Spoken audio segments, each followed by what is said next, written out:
The cafeteria exploded into chaos the moment Isabella Kingsley's lunch tray hit the floor, but it wasn't the scattered food that made every student freeze. It was the two boys standing over her like territorial wolves, their friendship fracturing in real time. Kang Min-ho's hand was fisted in his best friend's collar, his voice deadly calm as he said 3 words that would change everything. "She's not yours." Park Jin-woo's laugh was bitter, dangerous. "She's not yours either, but I saw her first." Isabella looked between them, her heart hammering, realizing too late that she'd become the spark that would burn their entire world down. Welcome to K-Fairy Tale Stories, besties. Please like, share, and subscribe. 3 weeks earlier, Isabella had walked into Seoul International Academy with one goal: survive senior year and secure her university scholarship. She was used to being invisible, preferred it actually. Her full scholarship made her an outsider among Korea's elite families, and her curves drew unwanted attention in a school obsessed with impossible beauty standards. She kept her head down, her uniform perfectly pressed, her natural hair pulled into a neat bun that took an hour each morning. She didn't expect anyone to notice her. She certainly didn't expect him. Kang Min-ho sat in the back of the literature classroom like a king surveying his kingdom. At 18, he was everything Seoul's elite parents wanted their sons to be. Student council president, captain of the basketball team, national debate champion with 3 university scouts already fighting over him. His best friend Park Jin-woo sat beside him, equally golden, equally untouchable. They'd been inseparable since elementary school, 2 sides of the same perfect coin. Everyone knew they came as a package deal. What one wanted, the other supported without question, until Isabella walked through that classroom door. Min-ho saw her first. Later, he would replay that moment endlessly, trying to pinpoint exactly when his entire world shifted. She moved through the classroom with quiet confidence, her dark skin luminous against the harsh fluorescent lights, her profile elegant as she claimed a seat near the window. Something in his chest constricted painfully, like his lungs had forgotten their basic function. He couldn't look away, didn't want to. Every instinct screamed at him to walk over there, claim the seat beside her, make sure every other guy in school understood she was completely off limits. The possessive thought should have alarmed him. It didn't. Jin-woo followed his gaze and went completely still. He'd known Min-ho his entire life, could read his micro-expressions like a second language. Right now, his best friend was looking at the new girl like she'd just rewritten the fundamental laws of his universe. Jin-woo turned to study her more carefully, trying to understand what had caused such an unprecedented reaction. That's when he felt it too, something magnetic, impossible to ignore or rationalize. She laughed at something another student said, and the sound wrapped around his chest like a physical touch. He wanted to make her laugh like that, wanted those warm brown eyes to light up when she looked at him specifically. The next morning, both boys arrived at school early. Min-ho leaned against Isabella's locker, having bribed a student aide for her locker number and combination. Jin-woo appeared seconds later, carrying coffee and pastries from the expensive bakery 3 blocks away that had a 40-minute line. They locked eyes across the hallway, realization dawning slowly and painfully. Neither spoke, neither moved. Then Isabella rounded the corner, her backpack slung over one shoulder, and the fragile, unspoken truce shattered into 1,000 pieces. She stopped when she saw them flanking her locker, confusion flickering across her beautiful face. Min-ho straightened first, his carefully constructed smile not quite reaching his dark eyes. Jin-woo stepped forward with the coffee, his natural charm effortless and well-practiced. She looked between them, sensing something fundamentally wrong but unable to name it. The hallway gradually filled with early arriving students, all of them stopping to watch the unprecedented scene of Seoul Academy's golden boys openly competing for the same girl's attention. Whispers started immediately, spreading through the building like wildfire. Later that day, Isabella worked her afternoon shift at the cafe near campus, trying to process the strangeness of her morning. She'd politely declined both offerings, uncomfortable with the intense attention and the barely concealed tension radiating between the two friends. But she couldn't shake the feeling of their eyes on her throughout every class, the weight of their combined focus like a physical presence against her skin.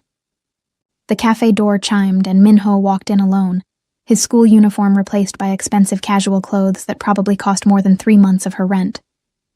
He ordered an Americano without looking at the menu, his gaze fixed intently on her face. "Can we talk?" he asked when she brought his drink to the counter, his voice lower and more intimate than she expected given the public setting. She should have said no. Should have maintained the careful distance she'd constructed around herself since arriving at this school. Instead, she found herself nodding, gesturing to the empty corner table during what was technically her break time. They sat across from each other, and Isabella waited for him to explain why the most powerful student in school was actively seeking her out. Minho seemed to be gathering his thoughts carefully, his fingers drumming against the tabletop in an uncharacteristic display of genuine nerves. "I want to get to know you," he said finally, the words deceptively simple but weighted with layers of meaning. Isabella's traitorous heart skipped despite her better judgment. "Why?" she asked, genuinely confused by his interest. "You don't know anything about me.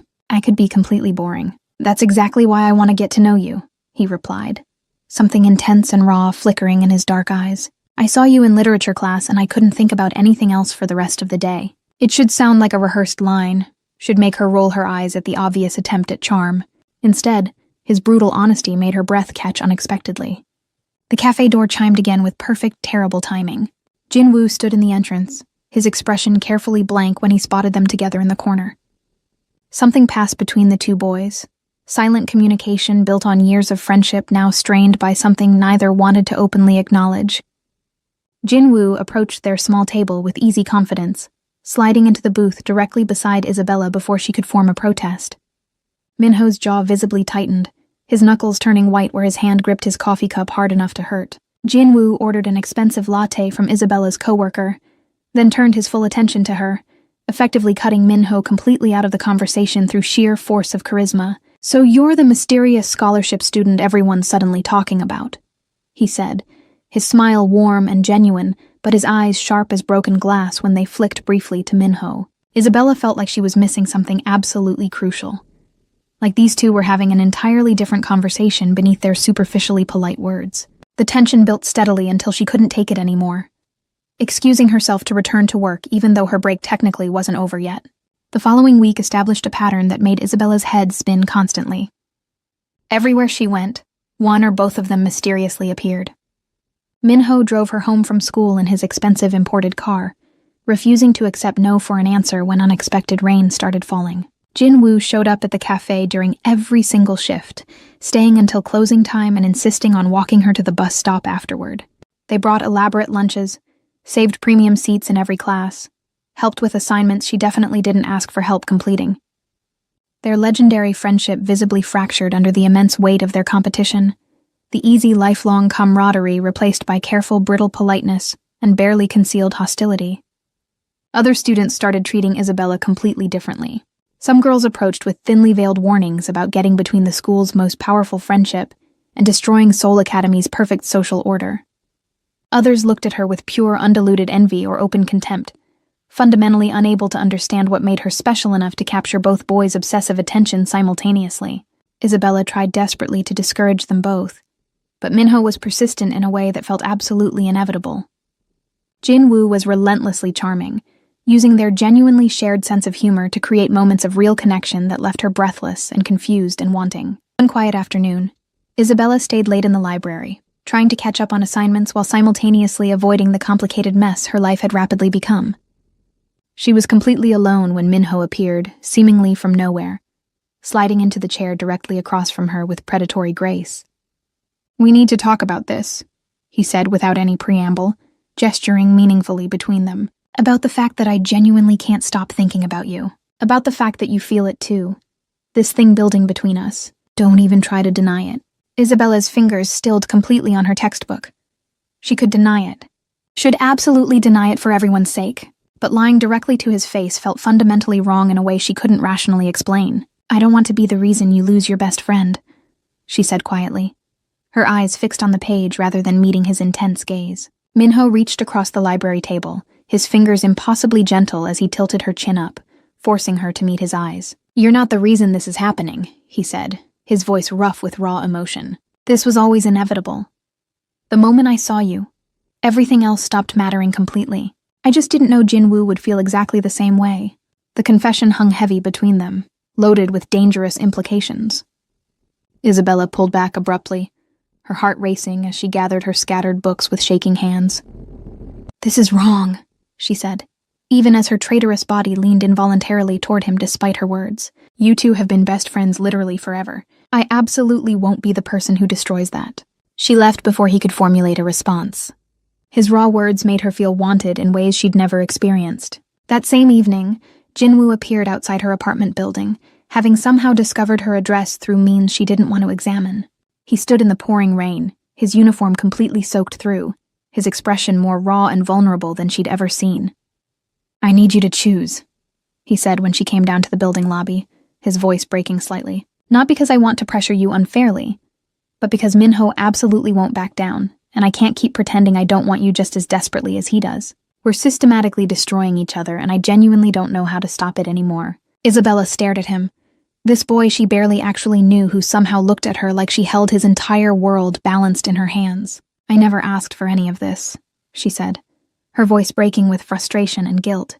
"I never wanted to be fought over like some prize to be won. I just wanted to finish school peacefully and maybe make one real friend who actually saw me as a complete person instead of a complication." Jinwoo stepped closer, close enough that she could feel the rain cold radiating from his soaked clothes. "You think we don't genuinely see you?" he asked softly, something breaking in his expression. "Isabella, I see absolutely everything. The way you unconsciously bite your lip when you're concentrating hard. How you help struggling students without expecting anything in return. The fact that you work 2 exhausting jobs and still manage perfect grades. I see you completely. And it terrifies me how desperately I want to be the person you ultimately choose." The next day at school, the simmering tension finally reached its inevitable breaking point. Someone had started vicious rumors. Ugly whispers about Isabella deliberately using her looks to manipulate the school's most popular boys for social advancement and financial support. The cruel gossip followed her through every hallway, made her the absolute center of negative attention in the worst possible way. She kept her head high with immense effort, refusing to let them see her internally breaking, but inside she was drowning in humiliation and helpless anger. She found Minho and Jinwoo in a heated argument near the senior lockers, their voices low and controlled, but their aggressive body language drawing a crowd. The accusations they threw at each other made students stop and openly stare, watching the completely unprecedented public breakdown of Seoul Academy's legendary golden friendship. "You're obsessed beyond reason," Jinwoo said sharply, his voice cutting. "You can't stand that she might actually choose me instead of you." Minho's laugh was bitter and humorless. "This isn't about competition or winning. This is about the fact that you saw exactly how I looked at her, and immediately decided you wanted her too. You've never had to genuinely fight for anything in your entire privileged life, and now you can't handle that. I won't just politely step aside like always." That's when Isabella's lunch tray hit the floor with a deafening crash, cutting cleanly through their argument. Both boys turned simultaneously to find her standing there, her eyes bright with unshed tears and righteous anger that made her seem 6 feet tall. "Stop," she said, her voice carrying across the suddenly silent cafeteria. "Just stop this right now. I'm not some object you can claim or fight over like a trophy. I'm a complete person, and I'm absolutely done with both of you treating me like I'm just a prize in whatever twisted game you're playing." She turned and walked out with her head high, leaving them standing there with the scattered remains of her lunch and the crushing weight of her words. Minho moved first, his hand catching Jinwoo's collar before his friend could follow her. "She's not yours," he said, the words cold and absolutely final. Jinwoo shoved him back hard, months of carefully controlled resentment finally exploding. "She's not yours either," he shot back furiously. "But I saw her first, remember? I was the one who tried to talk to you about her rationally, who thought maybe we could both be her friend without destroying everything. You're the one who turned it into a competition neither of us can win." The cafeteria erupted in complete chaos as they came together, fists flying in a way that genuinely shocked everyone who'd watched their friendship define the entire social hierarchy for years. Teachers rushed in from 3 directions, physically pulling them apart, but the damage was catastrophically done. By the end of that day, both were suspended for fighting. Isabella was a social pariah blamed for everything, and the golden friendship that had seemed absolutely unbreakable lay in complete ruins. A few days later, Isabella returned to school alone, her head held impossibly high despite the constant whispers following her everywhere. She found her locker systematically covered in cruel messages, the words cutting and deeply personal. She was cleaning them off with shaking hands when strong hands settled gently on her shoulders, turning her carefully. Minho stood there, his face still visibly bruised from the fight, his eyes soft in a way that made her chest physically ache. "I'm sorry," he said simply, the words inadequate but genuine, for absolutely everything. "For making you feel like an object instead of the incredible person you are. For letting my feelings make me act like an entitled idiot." For not protecting you from the gossip and the rumors. You deserved so much better. Where's Jinwoo? She asked, the question surprising them both. Minho's expression tightened painfully. We're not speaking at all. He thinks I deliberately ruined everything. Maybe I actually did. Isabella reached up carefully, her fingers impossibly gentle as she traced the dark bruise along his jaw. You both ruined it, she said quietly but firmly, by trying to win instead of just letting me know you as actual people. By making this about competition instead of genuine connection. I don't want to be won like a game, Minho. I want to be chosen because someone actually knows me and genuinely cares about who I am. That evening, she found Jinwoo at the cafe, sitting in his usual spot with untouched coffee he clearly wasn't drinking. He looked up when she approached, surprise and desperate hope warring visibly in his expression. She slid into the booth directly across from him, her hands wrapped around her own cup for warmth and something to occupy her nervous hands. Talk to me, she said gently, not as someone trying to win me over, but as someone who wants to know me. Tell me about you, about what you genuinely want from life, about the person you are when you're not competing with your best friend. Jinwoo stared at her for a long moment. Then something in his carefully constructed expression cracked wide open. He talked for over an hour, sharing things he'd never told anyone, dreams that existed beyond the suffocating expectations of his family's wealth and status, fears about never being seen as more than his prestigious last name. Isabella listened intently, asked thoughtful questions, saw him as a complete person instead of half of Seoul's golden duo. When they finally left the cafe together, something had fundamentally shifted between them, fragile but absolutely real. The next week, she did exactly the same thing with Minho, meeting him after basketball practice and demanding complete honesty without games. He was significantly more guarded at first, his habitual control hard to break through. But eventually, he opened up about the crushing pressure of being the heir everyone expected perfection from, about feeling like he couldn't breathe under the immense weight of his family's impossible expectations. Isabella saw the lonely boy beneath the golden exterior, desperate for someone who wanted him for himself instead of what he represented. By the end of the month, an uneasy truce had formed. Minho and Jinwoo still weren't speaking directly, but they'd stopped actively competing for her attention. Isabella spent deliberate time with each of them separately, getting to know them as complete individuals, trying to untangle her own complicated feelings from the chaos of recent weeks. She found herself drawn to both of them in different ways. Minho's intensity and hidden vulnerability called to something deep in her soul, while Jinwoo's unexpected depth and humor made her feel genuinely light and seen. Then everything changed again. Isabella received a formal summons to the academic dean's office on a Tuesday morning. She walked in confused, found 3 stern administrators waiting, and felt her stomach drop when they showed her the evidence. Screenshots of her final literature essay, highlighted sections that allegedly matched an online source word for word, accusations of plagiarism, academic dishonesty, violation of the school's honor code. Her scholarship was immediately suspended pending a full investigation. She was barred from attending classes until the matter was officially resolved. The hallway outside the dean's office blurred as she stumbled out, her entire world collapsing. Without her scholarship, she couldn't afford to stay enrolled. Without enrollment, she couldn't apply to universities. Without university, her grandmother's medical bills would bury them both. Everything she'd worked for, every sacrifice she'd made, destroyed by accusations she knew were completely false. She made it to the bathroom before the tears came, violent and overwhelming. Minho found her an hour later on the school rooftop, her face buried in her hands. He didn't say anything initially, just sat beside her close enough that their shoulders touched. The silence stretched between them, heavy with everything unspoken. You shouldn't be here, Isabella whispered eventually, her voice completely wrecked. This is going to destroy my entire future. You need to stay far away from me. He turned to face her fully, his hand gentle as he tilted her chin up. Tell me everything, he said quietly, every detail. Who accused you, what evidence they have, everything. Isabella shook her head desperately. Minho, if you get involved, your father will destroy you. Your university scouts will disappear. You'll lose everything you've worked for. His jaw set with absolute determination. Then I'll lose it, he said simply. But I'm not abandoning you. Tell me everything now. She told him through broken tears about the fabricated screenshots, the suspension, the impossible situation. Minho listened intently, his expression growing colder and more focused with each detail. When she finished, he pulled out his phone and made a single call.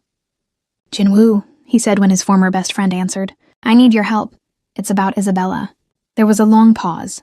Then Minho's expression softened slightly. I know we're not okay. I know you have every right to hang up. But she needs us both. Someone's trying to destroy her, and I can't do this alone. The next morning, both boys were waiting outside the dean's office when Isabella arrived for her formal hearing. Minho had spent the entire night gathering evidence, using his student council access to pull server logs and metadata that proved the screenshots were doctored. Jinwoo had convinced 3 classmates to provide sworn statements about Isabella's writing process and work ethic. Together, they presented an ironclad case that the accusations were completely fabricated. The academic board took 2 days to review everything. 2 days where Isabella couldn't eat or sleep, where Minho stayed with her constantly, where Jinwoo showed up with food and quiet support. When the decision finally came, it was complete vindication. The accusations were dismissed entirely. Her scholarship was reinstated with a formal apology. An investigation was launched into who had fabricated the evidence, but the damage had already spread like poison. Minho's father had heard about his involvement, about how he'd used school resources and family connections to defend a scholarship student. The consequences came swiftly. His father withdrew support for his university applications, claiming Minho had proven he wasn't ready for the responsibility. 2 of his 3 athletic scouts pulled their offers, citing concerns about his judgment and priorities. His student council position was challenged by parents who thought he'd acted inappropriately. Isabella found him alone in the gym that evening, shooting baskets with mechanical precision. She watched him for several minutes before speaking. You lost everything, she said quietly, her voice breaking. Because of me. Minho caught the ball and turned to face her. I didn't lose everything, he said, walking toward her slowly. I lost things that don't matter. Scholarships can be earned elsewhere. My father's approval was never really mine to begin with. The student council position is just a title. He stopped directly in front of her, close enough that she had to tilt her head back to meet his eyes. You want to know what I would have lost if I'd done nothing? He asked, his voice rough with emotion. You, the chance to prove I'm someone worth believing in, the ability to look at myself in the mirror and recognize the person staring back. Those are things I can't replace or earn back, Isabella. Those matter. Tears streamed down her face as she looked at him, this boy who'd sacrificed everything without hesitation. I love you, she whispered, the words escaping before she could stop them. I'm in love with you, and I don't know what to do about it. Minho's expression transformed, hope and joy and relief flooding his features. Say it again, he breathed. Please. I love you, she said more clearly, her hands fisting in his practice jersey. I love you, and I'm terrified because everyone around you gets hurt, and I don't know how to protect you from the consequences of choosing me. His hands framed her face with infinite gentleness. You don't protect me from consequences, he said fiercely. You stand beside me while we face them together. That's how this works. That's what love means. He leaned forward slowly, giving her every opportunity to pull away.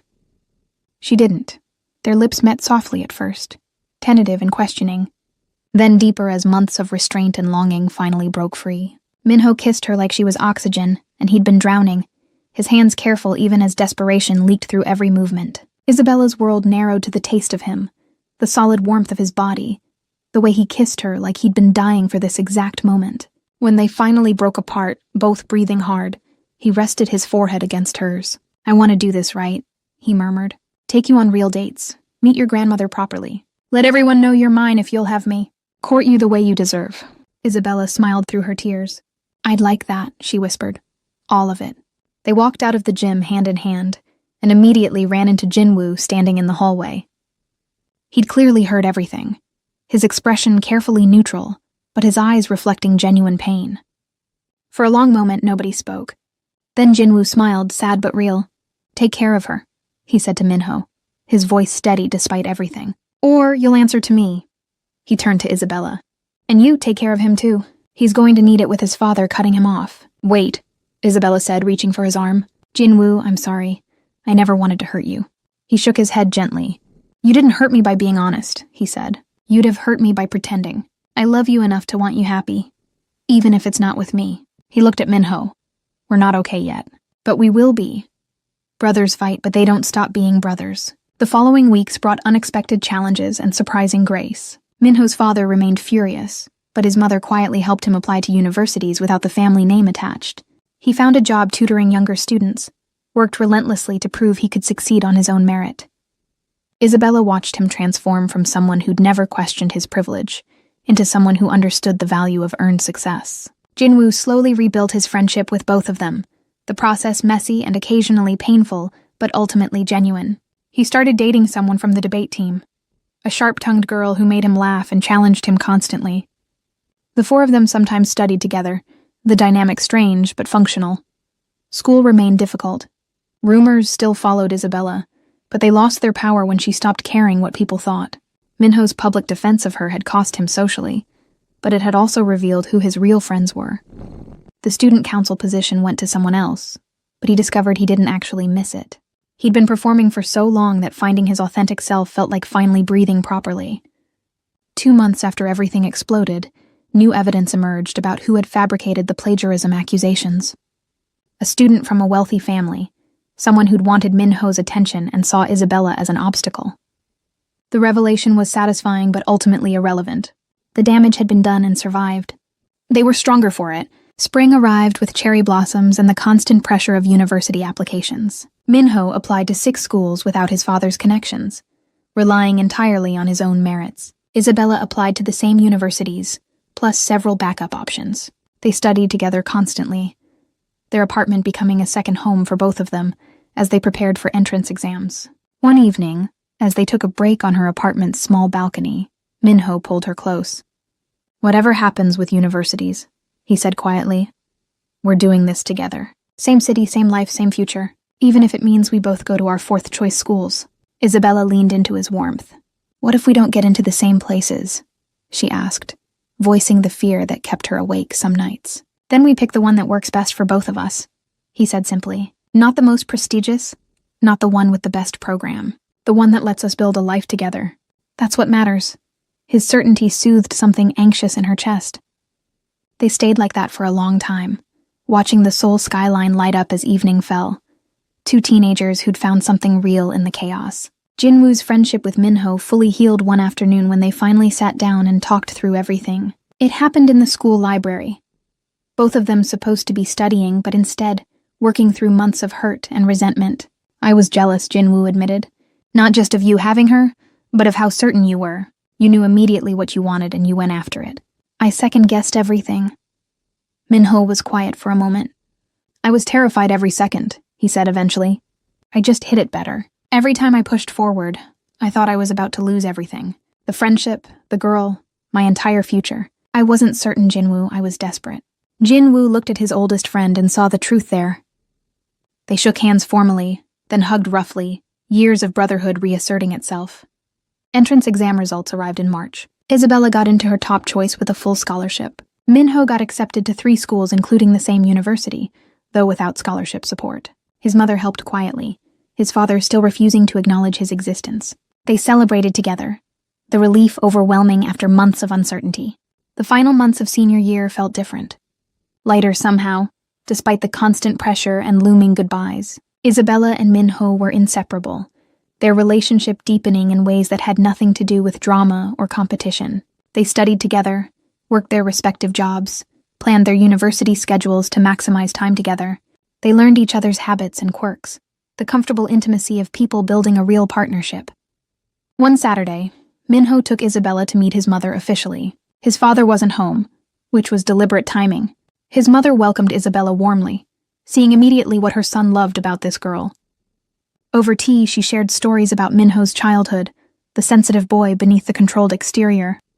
"You've changed him," she said to Isabella privately. "Made him someone I'd hoped he could be, but feared the business world would kill. Thank you for loving my son." Isabella's grandmother met Minho properly around the same time. She'd seen him briefly before, but this was different. Formal.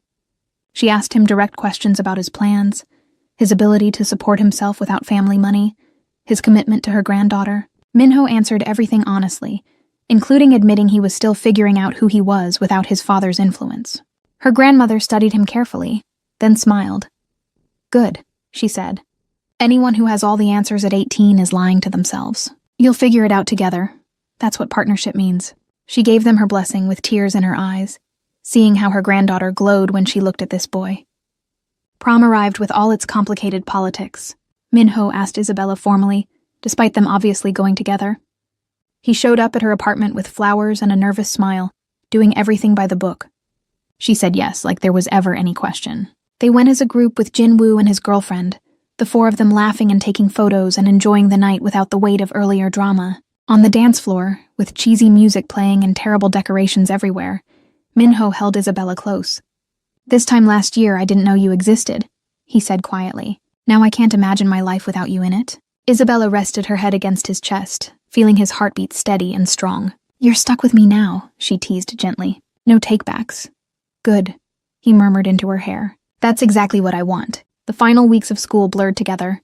Exams, graduation preparations, senior events designed to be memorable. Isabella was named valedictorian, her academic comeback story inspiring, despite the administration's discomfort with how it reflected on them. She spent days writing her speech, wanting to say something meaningful without being preachy. Graduation day arrived with perfect weather and emotional chaos. Families filled the auditorium, cameras ready, tissues prepared. Isabella stood backstage in her cap and gown, her hands shaking with nerves. Minho found her there, taking her hands in his. "You're going to be amazing," he said firmly. "Just speak from your heart. That's all anyone needs." She walked out to the podium as valedictorian, her voice initially shaky but growing stronger.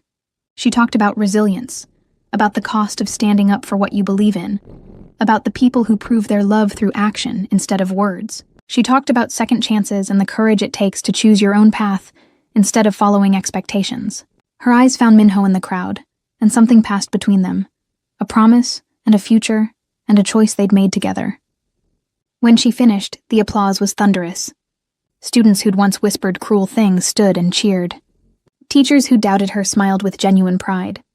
Her grandmother cried happy tears in the front row. Minho looked at her like she'd personally hung every star in the sky. Later, on the school steps with the sun setting behind them and caps scattered everywhere, Minho took her hand.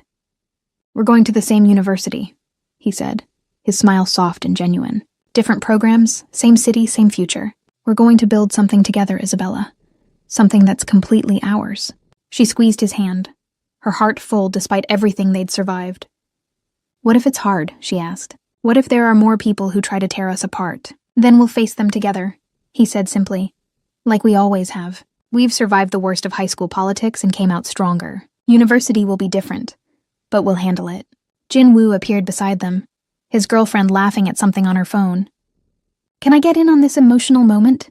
he asked with exaggerated drama. "Or is it exclusive to couples who've survived academic warfare and public cafeteria meltdowns?" Isabella laughed, pulling him into a hug that felt like forgiveness and healing fully realized.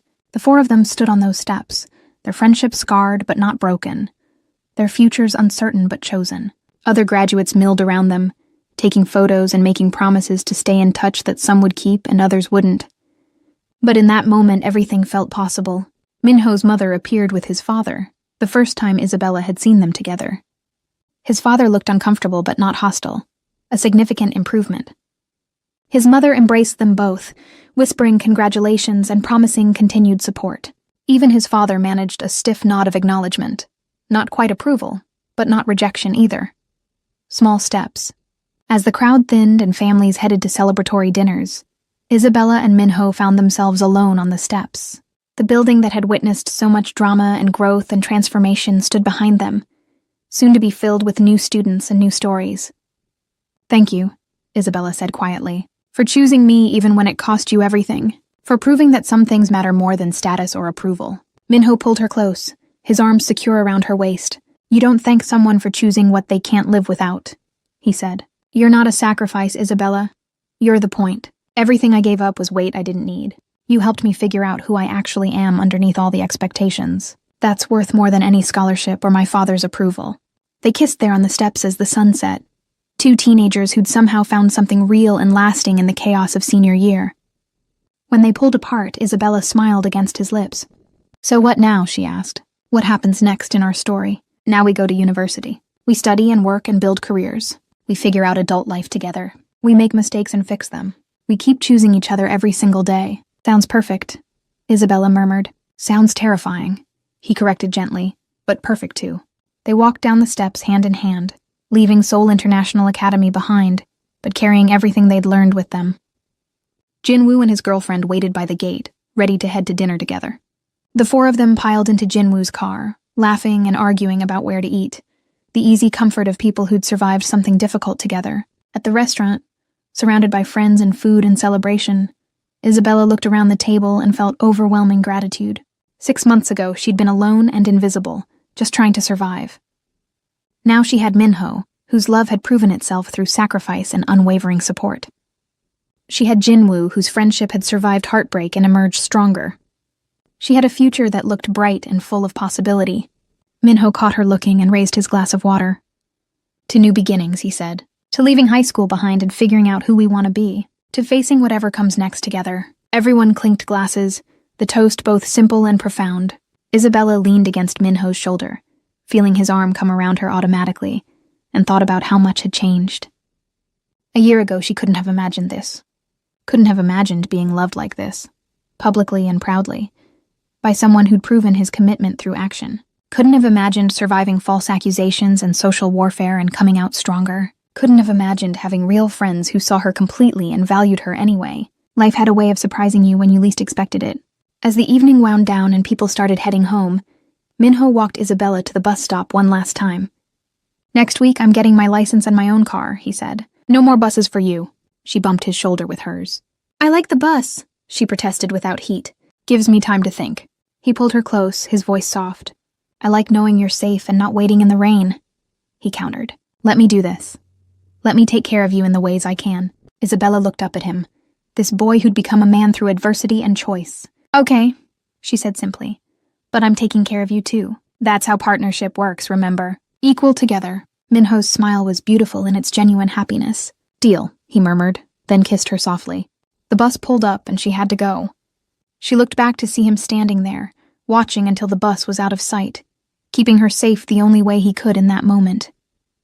That night, lying in bed, Isabella thought about everything that had happened. The chaos and drama, the accusations and consequences, the love that had somehow survived it all. She thought about Minho sacrificing his predetermined future to defend her. About Jinwoo learning to let go with grace. About finding herself in the process of nearly losing everything. She pulled out her phone and sent Minho a text. "Thank you for seeing me, for choosing me, for proving that love is action, not just words." His response came immediately. "Thank you for being worth choosing, for making me better, for showing me what actually matters. I love you." She smiled at her phone, warmth flooding her chest. "I love you too. See you tomorrow." "Always," he replied. "That's the promise. Tomorrow and every day after." The summer before university passed in a blur of preparation and work, and stolen moments together. They were both working multiple jobs, saving money, getting ready for the independence of college life. Minho found an affordable apartment near campus, refusing to accept his father's money even when it was grudgingly offered. Isabella kept her scholarship and her dignity, her reputation fully restored. They moved into university housing at the same time. Different buildings, but close enough to walk between them. The first few weeks were overwhelming. New classes and new people and the pressure of proving themselves all over again. But they had each other. Study sessions in the library, quick meals between classes, late-night phone calls when the stress got too much. One evening, a month into their first semester, they sat on the quad watching other students pass by. Minho had aced his first economics exam. Isabella had gotten top marks in her marketing presentation. They were both exhausted and happy and exactly where they wanted to be. "This is going to work," Isabella said, more statement than question. Minho nodded, pulling her against his side. "Yeah," he agreed. "It's going to be hard sometimes. We'll fight in stress and probably cry, but it's going to work, because we're going to make it work." She tilted her head up to kiss him, soft and sweet and full of promise. A passing group of students whistled teasingly, but they ignored it, lost in their own moment. When they finally pulled apart, both smiling, Isabella felt certain about their future in a way she'd never felt certain about anything before. They had each other. They had their education. They had a chance to build something real and lasting. This wasn't the end of their story. It wasn't even really the beginning. It was the moment they decided who they were going to become, both individually and together. The moment they chose partnership over ease, growth over comfort, love over fear. And as they walked back to their separate dorms, hands clasped and plans already forming for tomorrow, both of them knew this was exactly where they were supposed to be. Years later, when people asked how they met, they'd talk about a cafeteria and a lunch tray and two boys competing for the same girl. They'd talk about surviving false accusations and social warfare, about learning what really matters when everything else is stripped away, They'd talk about choosing each other every single day, through university and careers and whatever life threw at them next. But tonight, they were just two 18-year-olds figuring things out one day at a time. Two people who'd found something real in the chaos of high school and refused to let it go. Two hearts that had chosen each other against all odds and all obstacles and all expectations. And that, they both thought as they said goodnight, was the best possible beginning to any love story worth telling.